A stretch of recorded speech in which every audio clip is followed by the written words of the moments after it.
सुफलां मलयज शीतलां सस्यश्यामलां मातरं वन्दे मातरं शुभ्रजोत्स्ना पुलकितयामिनी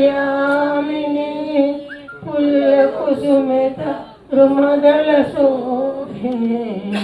सुहासिनी सुमधुरभाषिणी सुखदां वरदां मातरं वन्दे मातरं वन्दे मातरं वन्दे मातरं जय हिंद।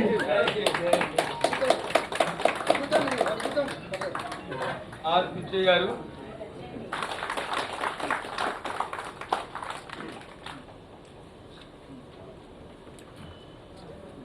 ఇప్పుడు వయోవృద్ధుల గురించి గొప్పగా చేయలేదు. ఆర్డర్స్ సీనియర్ సిటిజన్స్ అంటే 60 సంవత్సరాలు నిండినటువంటి ప్రతి ఒక్కరూ సీనియర్ సిటిజనే. ఓకే, వేరేజ్ ఎల్డర్లీ అబ్యూజ్ అనుకోనంటే అందరూ కూడా కాదు. 60 సంవత్సరాలు 70 సంవత్సరాలు ఉండి చాలా ఫిజికల్గా ఇప్పుడు ఈ కంచు కంఠంలా ఉండి మాట్లాడే అనేటువంటి విధంగా ఉండేటప్పుడు వాళ్ళు యాక్చువల్గా యంగ్ కింద లెక్క. సో కాబట్టి అది ఎల్డర్లీ కింద అనేటువంటి రాదు. అందుకే నేను ఇందాక అని చెప్పాను, ఎల్డర్లీ అండ్ సీనియర్ సిటిజన్, దానికి మీనింగ్ ఉంది. అందుకే elderly abuse, senior citizens abuse అనలా, అంతేనా? ఎస్. సో డాక్టర్ గారు, మన సిఎల్ వెంకట్రావు గారు, ఇందాక నేను చెప్పాను కదా, అంటే ఆ టైంలో 14-19 టైంలో స్వచ్ఛాంధ్ర కార్పొరేషన్ చైర్మన్గా ఉండి చాలా కాంట్రిబ్యూట్ అనేటువంటి చేసినటువంటి వ్యక్తి.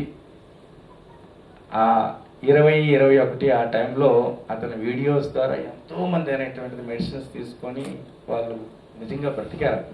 అది గొప్ప వీడియో. ఆ వీడియో ఎంత వైరల్ అయితే అంత వైరల్ అనేటువంటిది అయింది. గొప్ప వ్యక్తి డాక్టర్ సిఎల్ వెంకట్రావు గారు, బాబు గారు, మృణాల్ గారు, సో చంద్రమౌళి గారు, కామరాజు గారు, మేడం అదే నన్ను ఇంటర్నేషనల్ ఫార్ములాకి వెళ్ళిపోయారు అనుకున్నట్టు మేడం డాక్టర్ కీర్తి గారు, సో మన వెంకటేశ్వర గారు, సో అందరికీ కూడా నమస్కారం తెలియజేసుకుంటూ, మీ అందరికీ కూడా ఇక్కడికి వచ్చేసినటువంటి పెద్దవాళ్ళందరికీ కూడా పేరు పేరున నమస్కారాలు తెలియజేసుకుంటూ, ఈ కార్యక్రమం ఇక్కడ అది ప్రతి సంవత్సరం కూడా ఇక్కడే జరుగుతుంది. ఎస్. సో అక్కడ మన దగ్గర స్పందనలో చేశాం కదా, స్పందనలో చేసాం. సో ఈరోజు ఇంత మంచి ప్రెమిసెస్లో అంటే మన ఐలాపురం రామయ్య గారు కూడా ఈ సహకారంతో ఇంత చక్కగా ప్రోగ్రామ్ అనేది ఆర్గనైజ్ చేసుకుంటున్నాం. వారికి కూడా ప్రత్యేకమైనటువంటి ధన్యవాదాలు.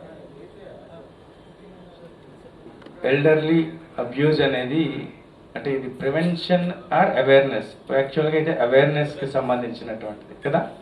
సో చాలా వరల్డ్ డేస్ అనేటువంటివి ఉన్నాయి.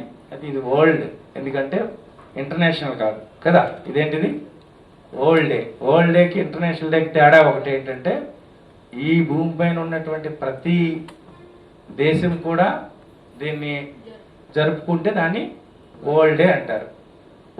2 కన్నా ఎక్కువ జరుపుకుంటే దాన్ని ఇంటర్నేషనల్ అంటారు. పేరుకి ఇంటర్నేషనల్ పెద్దగా కనిపిస్తుంది కానీ అది చిన్నది. ఓకే, అందుకే ఇది world okay elderly abuse awareness అనేటిది డే. ఓకే, సమ్ 2006 or 2007 నుండి అనేటువంటిది ఓకే స్టార్ట్ అయింది. అంటే రోజు రోజుకి ఇప్పుడు ఇందాక మృణాలు చెప్పినప్పుడు ఇది ఫ్యూచర్లో ఇంకా పెద్ద ప్రాబ్లం అవుతుంది అనుకొని చెప్పి అంటున్నారు. ఎస్, అంటే ఎందుకు అవుతుంది, ఎలా అవుతుంది, ఏంటి, దాని కాజెస్ ఏంటి, దాని అనాలిసిస్ ఏంటి, అది ప్రాపర్గా మనము చూడాల్సినటువంటి ఆవశ్యకత అయితే వచ్చింది.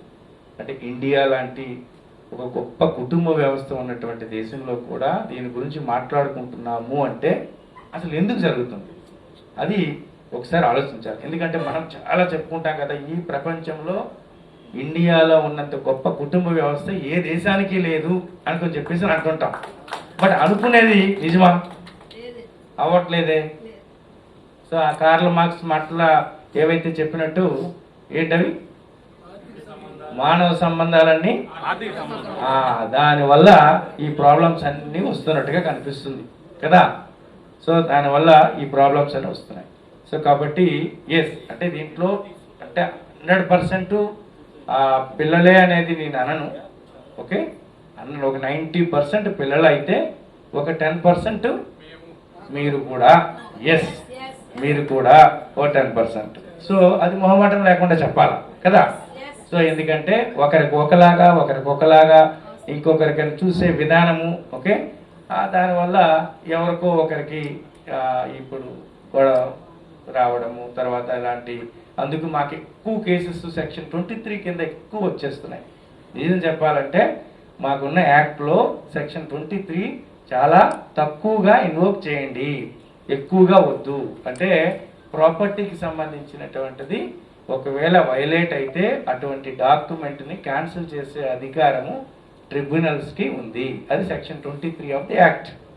బట్ దానికి మోర్ అండ్ మోర్ ఎక్కువైపోతున్నాయి. యాక్చువల్గా ఉన్న ఆ 10,000 ఇంకా అది అమెండ్మెంట్ ఇంకా ఫర్దర్ అవ్వలేదు కదా. మొన్న గవర్నమెంట్ అనుకుంది 10,000 మరీ తక్కువ, అంటే మ్యాక్సిమం 10,000ని కొంచెం పెంచుదాం అనుకుని చెప్పి సెంట్రల్ గవర్నమెంట్ అనుకుంది. బట్ మరి అవ్వలేదు. మళ్ళీ ఐ థింక్ ఇప్పుడు ఏమైనా మళ్ళీ తిరిగి బిల్ పెండింగ్ అనేటువంటి ఉంది. తర్వాత చిల్డ్రన్ అనే డెఫినేషన్కి చిల్డ్రన్తో పాటుగా ఇన్లా కూడా అనేటువంటి దాన్ని ఇంక్లూడ్ చేద్దాం అనుకున్నారు. ఓకేనా, అంటే సన్ ఇన్లా, డాటర్ ఇన్లా వాళ్ళు కూడా చేద్దాం అనుకుని చెప్పేసి అన్నట్టుగా అది కూడా వస్తుంది త్వరలో. కేవలం సన్ను డాటరు మాత్రమే కాదు, okay, children in law, son in law అందరూ కూడా దాంట్లోకి అనేటువంటిది వచ్చేటట్టుగా ఎస్ స్వాగతిద్దాం, మంచిదే. అంటే దాంట్లో చాలా డిబేట్ జరుగుతుంది. అలా పెట్టడం వల్ల ఇంకా గొడవలు ఎక్కువ అవుతాయా, మంచా చెడా అని చెప్పి చాలా డిస్కషన్ జరుగుతుంది. బట్ ఐ థింక్ దానికి సబ్ కమిటీ కూడా ఇంకా రిపోర్ట్ అనేటువంటి ఇచ్చింది. సో ఇవన్నీ కూడా ఉంటే సెక్షన్ 24 అనేది గొప్పగా ఐ థింక్ ఇంప్లిమెంట్ కావట్లేదని అనుకుంటున్నాను. ఇక్కడ ఏమైనా ఇందాక కీర్తి గారు చెప్పినట్టు ఇది కేవలం ఆ కొడుకో కూతురో వాళ్ళకే సెక్షన్ 24 కాదు, ఈవెన్ అధికారికి కూడా సెక్షన్ 24 వస్తుంది. అది గుర్తుపెట్టుకోవాలి మనం. ఓకే, సో ఎవరైనా ఒకవేళ ఇచ్చినటువంటిది అధికారి కూడా కావాలని ఆర్డర్ ఇవ్వకపోయినా, ఇంప్లిమెంట్ చేయకపోయినా, ఒకవేళ కేసు పెట్టకపోయినా పోలీస్ ఆఫీసర్స్ అవ్వచ్చు, ప్రొటెక్షన్ ఆఫీసర్స్ అవ్వచ్చు, మెయింటెనెన్స్ ఆఫీసర్స్ అవ్వచ్చు, వాళ్ళందరికీ కూడా సెక్షన్ 24 వర్తిస్తుంది.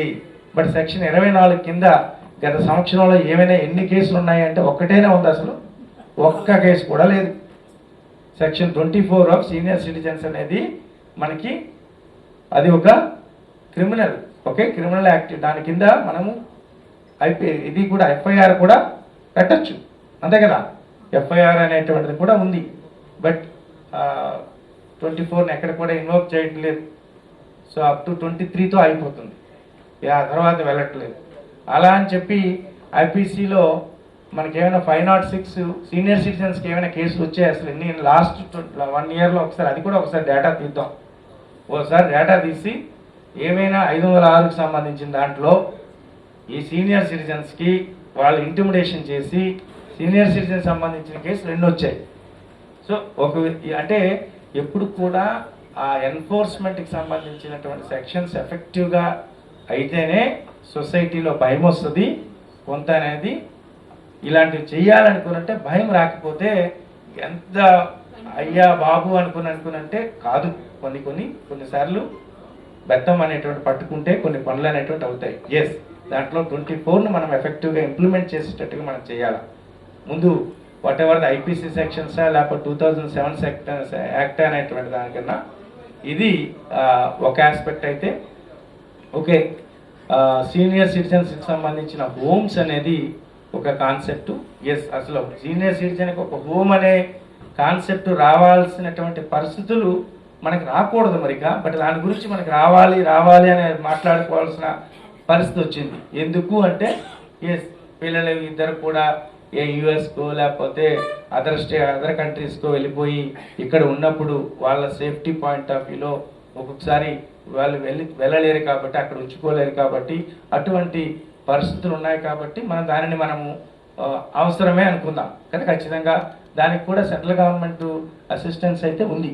Central government scheme Atal scheme అనుకుంటాను, వయోవృద్ధులకు సంబంధించినటువంటి స్కీమ్ అనేటువంటిది ఉంది. సో దాంట్లో ఎస్ ఇప్పుడు ప్రజెంట్ అయితే ఎన్జిఓస్ మోర్ అండ్ మోర్ ఆ స్కీమ్ కింద మనకి ఎలిజిబిలిటీ అనేటువంటి వస్తుంది. దానికి I think there is no such ఇప్పుడు ఇన్నే ఉండాలి ఈ జిల్లాకి అనేది ఆ విధంగానే లేదు. దానికి తగ్గ 20 కన్నా ఎక్కువ మంది ఉంటే దానికి మనం రికమెండ్ చేయొచ్చు. ఎస్ దే ఆర్ గ్రాంట్స్ కూడా అనేటువంటి మినిస్ట్రీ ఆఫ్ సోషల్ జస్టిస్ నుండి గ్రాంట్స్ కూడా అయితే వెంటనే రావట్లేదు, డిలే అనేటువంటి అవుతుంది. అది ఒకటే ప్రాబ్లం. ఇక ఫిజికల్ ఎయిడ్స్ కూడా సంబంధించింది కూడా సెంట్రల్ స్కీమ్ అనేటువంటిది ఉంది. చాలా వరకు లైక్ కరల్ అవ్వచ్చు, లేకపోతే వాటెవర్ అది కూడా అనేటువంటిది, అది కూడా స్కీమ్ అనేటువంటిది ఉంది. సో దీనికి ఈ రెండింటితో పాటుగా మొబైల్ మెడికల్ యూనిట్స్ అనేటువంటి దానికి కూడా ఒక స్కీమ్ అనేటువంటిది ఉంది. దాంట్లో గవర్నమెంట్స్ కూడా చాలా ప్రొయాక్టివ్గా సో మొబైల్ మెడికల్ యూనిట్స్ అంటే ఇప్పుడు గ్రామంలో ఉండేటప్పుడు ఎక్కడైనా ఉండేటప్పుడు అక్కడికే డైరెక్ట్గా మొబైల్ మెడికల్ యూనిట్ వెళ్ళి అక్కడే వాళ్ళకి ఒకవేళ ట్రీట్మెంట్ అనేటువంటి చేయగలిగితే చాలా గొప్పగా అనేటువంటిది ఉంటుంది. సో తర్వాత ఈ ఎల్డర్లీ పీపుల్కి సంబంధించిన ఆ విధంగా లోకల్ బాడీస్ కూడా లోకల్ బాడీస్ కూడా దాని తగ్గట్టుగా పార్కులు కానీ, దాని తగ్గట్టుగా రోడ్స్ కానీ, దాని తగ్గట్టుగా వాటెవర్ అది కూడా చాలా చేయాల్సినటువంటిది ఉంది. అంటే మనం చెప్తున్నాం కానీ నిజంగా ఇండియాలో మనము అంటే హ్యూమన్ బ్రతకడానికి కావాల్సిన దాంట్లో ఇంకా గొప్పగా ఇంకా లేదు. ఇంకా మనం ప్రస్తుతానికి ఇంకా ఎకానమీని ఇంప్రూవ్ చేసుకోవాలా, ఇంకా డెవలపింగ్, ఇంకా ఆ ఎకానమీ దాంట్లో ఉన్నాం. కానీ ఇంకా వీళ్ళందరినీ కూడా వీళ్ళ బాగోగుల్ని ఒక వ్యక్తి చనిపోతాడే ఎందుకు చనిపోయాడు, చనిపోకూడదే, ఎందుకు ఇలా జరిగింది, ఒక అబ్యూజ్ వాళ్ళు చనిపోయాడు ఇలా అనే ఆస్పెక్ట్ అంతా ఇంకా గవర్నమెంట్ అంత ఫోకస్ లేదు. ఇంకా ఎంత ఉందనుకోనంటే ఇంకా కొంచెం ఇంకా ఇన్ఫ్రా డెవలప్ చేయాలా, ఇంకా రోడ్ చేయాలా, ఇంకా ఇవి వేయాలా, ఇంకా ఆ పరిస్థితుల్లోనే మన ఎకానమీకి సంబంధించిన డబ్బులన్నీ దాంట్లోకి వెళ్ళిపోతున్నాయి. సో అది ఇంకా దీంట్లో ఇంకా మరి ఆ స్టేజ్కి రావాలి అనుకున్నట్టే మేబీ ఇంకా మరొక సో మోడీ గారు అన్నట్టు 2047 అనేటువంటిది అంతవరకు వెయిట్ చేయాల్సినటువంటి అంటే నిజాలు మాట్లాడుకుంటే సో ఎప్పుడైతే మనకి మిగిలినటువంటి రిక్వైర్మెంట్స్ అన్నీ అయిపోతాయో అప్పుడు దీనిపైన మనం ఫోకస్ చేయడానికి గవర్నమెంట్స్కి అనేటువంటి ఉంటుంది. సో ఇప్పుడు ఆయన అంతవరకనే కాదు, ఇప్పుడు ప్రస్తుతానికి మనం ఎంతవరకు ఉన్న యాక్ట్స్ని ఎంతవరకు ఇంప్లిమెంట్ చేయగలము, ఉన్న రిసోర్సెస్ అని సెంట్రల్ గవర్నమెంట్ రిసోర్సెస్ ఏంటి, స్టేట్ గవర్నమెంట్ రిసోర్సెస్ ఏంటి, ఎన్జిఓ రిసోర్సెస్ ఏంటి, సిఎస్ఆర్కి సంబంధించిన రిసోర్సెస్ ఏవైతే ఉన్నాయి, లైక్ మైండెడ్ పర్సన్స్ అనేటువంటి వీటన్నిటిని కూడా ఇప్పుడు లైక్ హెల్పేజ్ ఇండియా అనుకున్నాను. సో ఇలా ఈ డిఫరెంట్ ఆర్గనైజేషన్స్ అన్నీ ఉన్న రిసోర్సెస్తో ఎంతవరకు మనము నీడీ పీపుల్ ఎవరైతే ఉన్నారో వాళ్ళకి ఎంతవరకు చేయగలము అనే దానిపైన సమన్వయం చేసుకోవాల్సినటువంటి అవసరం అయితే ఉంది. జిల్లా స్థాయిలో ఇందాక వెంకటేశ్వర గారు చెప్పినట్టు ఖచ్చితంగా 3 నెలలకి ఇంకా ఒక విధంగా చెప్పాలంటే ముందుగానే పెట్టుకోవచ్చు, మంత్రులు కూడా పెట్టుకోవచ్చు. అయితే పెట్టుకునేటువంటి మీటింగ్ కూడా ఎక్కువ డిస్కషన్ తక్కువ ఇంప్లిమెంటేషన్ చేస్తే ఉపయోగం లేదు. ఓకే, మనం ఇంప్లిమెంట్ చేయగలిగేది డిస్కస్ చేసేది 2-3 పాయింట్స్ అయినా ఎఫెక్టివ్గా ఇంప్లిమెంట్ చేయగలిగేటట్టు ఉంటే అది బాగుంటుంది. ఎందుకంటే చాలా డిస్కస్ చేసి అది చేస్తాం ఇది చేస్తాం అది చేస్తాం అని చెప్పి చివరికి అనేటువంటిది ఏమీ చేయలేని పరిస్థితిలో ఉంటే ఉపయోగం లేదు. మనకి ఇప్పుడు ఏంటంటే ఒక కలెక్టర్ దగ్గరికి అప్పులేట్ ట్రిబ్యునల్ అనేటువంటిది రాగానే ఆర్డర్ వచ్చిన వితిన్ 21 డేస్లో ఆర్డర్ అనేటువంటిది పాస్ చేస్తాము. ఒక డెసిషనే అనుకోండి. చేసినటువంటి ఆర్డర్ని ఇంప్లిమెంట్ చేసేటువంటిది ఎఫెక్టివ్గా then police department, revenue department ఇద్దరిని కోఆర్డినేట్ చేసుకొని ఇంప్లిమెంట్ చేయడం అనేటువంటిది రెండోది. సో అది చూడడానికి సింపుల్గా ఉంటుంది కానీ అది పెద్ద డెసిషనే, నిర్ణయమే, పెద్ద టాస్కే అది. ఎందుకంటే అంటే ఆ టైంని మేనేజ్ చేసుకొని ఆర్డర్ని 21 డేస్లోనే పాస్ చేసి ఇంప్లిమెంట్ చేయగలగాలి కదండి. ఇంప్లిమెంట్ చేయగలగాలంటే అది చాలా కమిట్మెంట్ అనేటువంటిది ఉండాలి. సో దానికి తగ్గట్టుగా అలాంటి ఒక డెసిషన్ అనేటువంటి తీసుకోవడము. మీరు అన్నట్టు ఇప్పుడు మెంటల్ హెల్త్ అనేది ఓకే, ఇప్పుడు అబ్యూజెస్లో సో మెంటల్ అబ్యూజ్ అనేటువంటి చాలా ఎక్కువ. అసలు అంటే ఇప్పుడు మీరు ఇప్పుడు ఎక్కువ ఏం చేయాల్సిన పనిలే. అంటే ఎమోషనల్గా మెంటల్గా భోజనం పెట్టేటప్పుడు పిల్లలు వాళ్ళకి పెట్టేటప్పుడు ఇలా ప్లేట్ని ఇలా గట్టిగా వేసినా ఒకే చిరాగ్గానే ఉంటుంది, వాళ్ళకి నచ్చదు, అంతే కదా. కొట్టాల్సిన పనిలే, తిట్టాల్సిన పనిలే, వెర్బల్గా చేయాల్సిన పనిలే, ఏమీ లే. భోజనం పెట్టేటప్పుడు కంచాన్ని అనేటువంటిది ఇలా కోపంగా అనేటువంటిది పెట్టినా పెద్దవాళ్ళు సహించుకోలేరు, అంతే కదా. సో అలాంటి ఏవో చిన్న ఇష్యూసే. ఒకవేళ తలుపు వాళ్ళు వచ్చేటప్పుడు తలుపు గట్టిగా వేసినా సో దానిని యాక్సెప్ట్ చేయలేరు, యాక్సెప్ట్ అనేటువంటిది చేయలేరు. లేకపోతే ఇలా యాక్చువల్గా అబ్యూజ్ అనేటువంటిది ఎందుకు జరుగుతుంది, ఎలా జరుగుతుంది, ఏ కారణాల చేత జరుగుతుంది, దెన్ ఇక్కడ పెద్దవాళ్ళు కూడా ఏ ఆస్పెక్ట్లో అనేటువంటి దాంట్లో కొన్నిటిని పట్టించుకోవాలి, కొన్ని పట్టించుకోకూడదు అనే ఆస్పెక్ట్లో కొంచెం అది ఒక క్వాలిటీ సర్కిల్లో డిస్కస్ చేసుకుంటే బాగుంటుంది. ఒక్కొక్క ఇండివిజువల్కి ఒక్కొక్కలా ఉంటుంది. ఒకరు ఒకలా ఫీల్ అవుతారు, ఒకరు ఒకలా ఫీల్ అవుతారు. ఒకరు ప్రతి చిన్నదానికి ఫీల్ అయ్యే వాళ్ళు కొందరు, ఒక పెద్ద అందుకు ఆ ఆస్పెక్ట్లో అబ్యూజెస్ అనేటువంటిది అంటే అలాంటి చిన్నదానిని కాకుండా ఇప్పుడు ప్రస్తుతానికి కొట్టడము, తిట్టడము, ఒకే భోజనం పెట్టకపోవడము, ఒకే బయటికి అయినటువంటిది పంపించేసేయడము, ఇలాంటివి అనేవి మేజర్ ఇష్యూస్. సో అలాంటి పరిస్థితుల్లో అవి అటువంటి ఫ్యామిలీస్ ఏవైతే ఉన్నాయో, సో ఇప్పుడు నాకు ఒక కేసు ఉంది. లండన్ నుండి ఆ అబ్బాయి కాల్ చేస్తూనే ఉంటాడు. సో వాళ్ళ నాన్నకి అదంతా ప్రాపర్టీకి సంబంధించింది. సింపుల్గా అతనికి వాళ్ళ సిస్టర్కి ఉండే గొడవలో సీనియర్ సిటిజన్కి సంబంధించిన నాన్నని దాన్ని ఇంప్లిమెంట్ చేశారు అంతే. సో దాని సెక్షన్ 23 ప్రకారంగా ROR యాక్ట్ని ఇంపోజ్ చేయమని చెప్పేసి ప్రతిరోజు నాకు ఒక మెసేజ్ ఉంటుంది ఎవ్రీడే. ఓకే, అది యాక్చువల్గా చూస్తే ఏంటి అనుకున్నంటే దాన్ని ఇద్దరు సిబ్లింగ్స్ మధ్య ఉండే గొడవ అది సీనియర్ సిటిజన్స్ కింద అనేటువంటి యాక్ట్ కింద, మెయింటెనెన్స్ యాక్ట్ కింద అనేటువంటి చూపిస్తున్నారు. ఇలాంటి కేసెస్ మాకు ఎక్కువే. మాకు ప్రతి 10 కేసుల్లో వస్తే ఒక 3-4 కేసెస్ దానికి సంబంధించినవే. సో ఒక్కసారి మీరు అన్నట్టు ఇందాక నేను ఇందాక ఇదంతా కూడా నివారణకు సంబంధించిన ప్రివెంటివ్ మెజర్స్ మీద వర్క్ చేయాల్సినటువంటి ఆవశ్యకత ఉంది అని చెప్పినప్పుడు చాలామందికి ఒక గొప్ప మంచి అప్లాస్ కూడా అనేటువంటి వచ్చింది. దానిపైన కూడా మనం వర్క్ చేయాలి. వాసవి మహిళా మండలి లాంటి ఆర్గనైజేషన్స్ అవ్వచ్చు, సో డాక్టర్ సిఎల్ వెంకట్రావు గారు లాంటి మంచి మోటివేటర్స్ అవ్వచ్చు. అసలు ఎందుకు జరుగుతుంది? సో దానికి ఇప్పుడు మనకి వాటెవర్ మంత్లీ స్కూల్లో పెద్దవాళ్ళందరినీ తీసుకొచ్చి వాళ్ళకి పాదాభివందనం చేసేటువంటి కార్యక్రమం ఇలాంటి కొన్ని చేస్తేనే అది ఖచ్చితంగా ఇటువంటి వాల్యూస్ అనేటువంటివి, ఎథిక్స్ అనేటువంటివి మనం క్యారీ ఫార్వర్డ్ అనేటువంటి చేయగలం. ఎందుకంటే ఇప్పుడు చూడండి, మా ఇంటి దగ్గర మా పిల్లలకి వాళ్ళ నాన్నమ్మ ఉంటుంది, వాళ్ళ అమ్మమ్మ ఉంటారు, వాళ్ళ తాత ఉంటారు, ముగ్గురు ఉంటారు. సో అలాంటి వాళ్ళ దగ్గర వాళ్ళతోనే వాళ్ళు పెరుగుతూ ఉండేటప్పుడు వాళ్ళకి పెద్దవాళ్ళకి ఇలా తిట్టాలి, ఇలా చేయడం అనేది ఎప్పటికీ ఉండదు. సో అది ఇప్పుడు ఈ విధంగా అందరూ చేయలేకపోవచ్చు కదా. అంటే ఇప్పుడు వాళ్ళకి వచ్చే ఇన్కమ్ ఎంతైతే ఉందో ఆ ఇన్కమ్ను చూసుకొని, ఇప్పుడు సపోజ్ ఒక వ్యక్తి పిల్లలతో అందరితో కలిసి 15,000 సంపాదించుకున్నటువంటి వ్యక్తిని తల్లిదండ్రులను కూర్చోబెట్టుకొని ఆ 15,000తో చేయాలనుకునంటే అతను కష్టం అవ్వచ్చేమో కదా. సో అప్పుడు అటువంటి తల్లిదండ్రులు దాన్ని ఎలా ఎక్స్పెక్ట్ చేయాల్సి ఉంది? అరే వీళ్ళు నా దగ్గర అక్కడే ఉన్న ఒకే చిన్న రూమ్ ఉంది, ఆ చిన్న రూమ్లో అక్కడికే ఒక సో 2 పిల్లలు, భార్య అందరూ ఉంటున్నారు, దాంట్లో నా తల్లికి తండ్రికి పెట్టట్లేదు అనే దాంట్లో అనుకునే కన్నా ఆ ఉన్న 15,000 ఒక 2,000 అనేటువంటిదో 3,000 అనేటువంటిది తల్లి తండ్రికి ఇచ్చి వేరొక దగ్గర తన ఇల్లు ఏదైతే ఉందో అక్కడ పెట్టి జాగ్రత్తగా చూసుకుంటే చాలు. బట్ అయినా సరే నా పిల్లోడు అనేటువంటిది నా దగ్గర తీసుకువెళ్ళలేదు, వాళ్ళు ఆవిడనే చూసుకుంటున్నాడు, వాళ్ళ పిల్లల్ని చూసుకుంటున్నారు, అక్కడ అది తప్పది. వాడికి వచ్చేది 15,000, వాడు వచ్చిన 15,000 ఉన్నది చిన్న రూము, ఆ చిన్న రూమ్లో మళ్ళీ వీళ్ళని పెట్టాలి అనుకునేటప్పుడు అది ఆ విధంగా పెద్దలు మీరు కూడా అర్థం చేసుకోవాలా. అలా ఏది అంటే అది వాళ్ళు ఉండి చేయట్లేదా, పాపం చేయాలనేటువంటి కోరిక ఉంది కానీ రిసోర్సెస్ లేవా. సో ఇలా దానిపైన ఒకసారి ఒక క్వాలిటీ డిస్కషన్ అనేటువంటిది, ఆ క్వాలిటీ సర్కిల్ డిస్కషన్ జరిగి ఎక్కడ ఇంటెన్షనల్గా జరిగే దాని గురించి ఖచ్చితంగా సెక్షన్ ఇంపోజ్ చేసి వాళ్ళని సెటరేట్ చేయాల్సినటువంటి బాధ్యత ఇటు NGOస్కి ఉంది, ఇటు గవర్నమెంట్కి అనేటువంటిది ఉంది. ఎక్కడైతే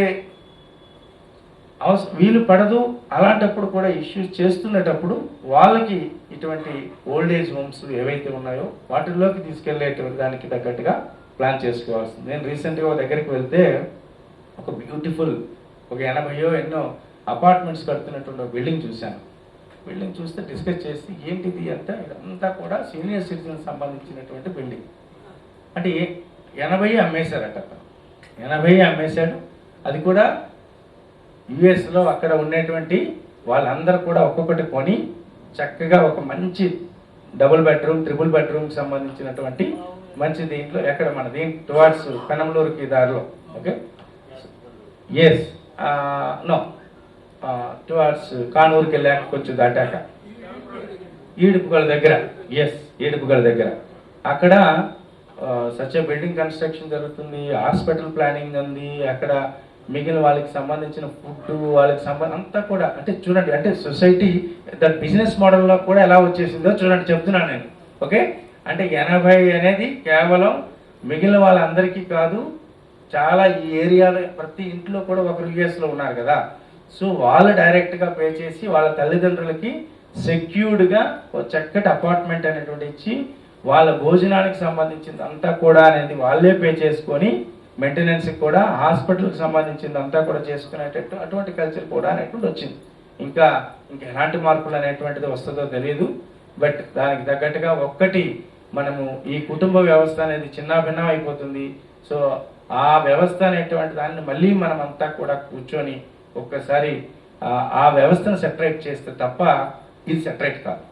ఓకే, ఇది సెపరేట్ కాదు. ఇది సెపరేట్ కావాలి అని అనుకున్నంటే ముందు మళ్ళీ అగైన్ సో ఎక్కువ విపరీతమైనటువంటి మనీ, విపరీతమైనటువంటి ఇందాక చూశారు కదా, ఇది అతను ఉన్నప్పుడు ఏమి చూసుకోలేదు కానీ చనిపోయిన తర్వాత మాత్రం 80 లక్షలు ఖర్చు పెట్టి, అంటే అదంతా కూడా మెటీరియలిస్టిక్.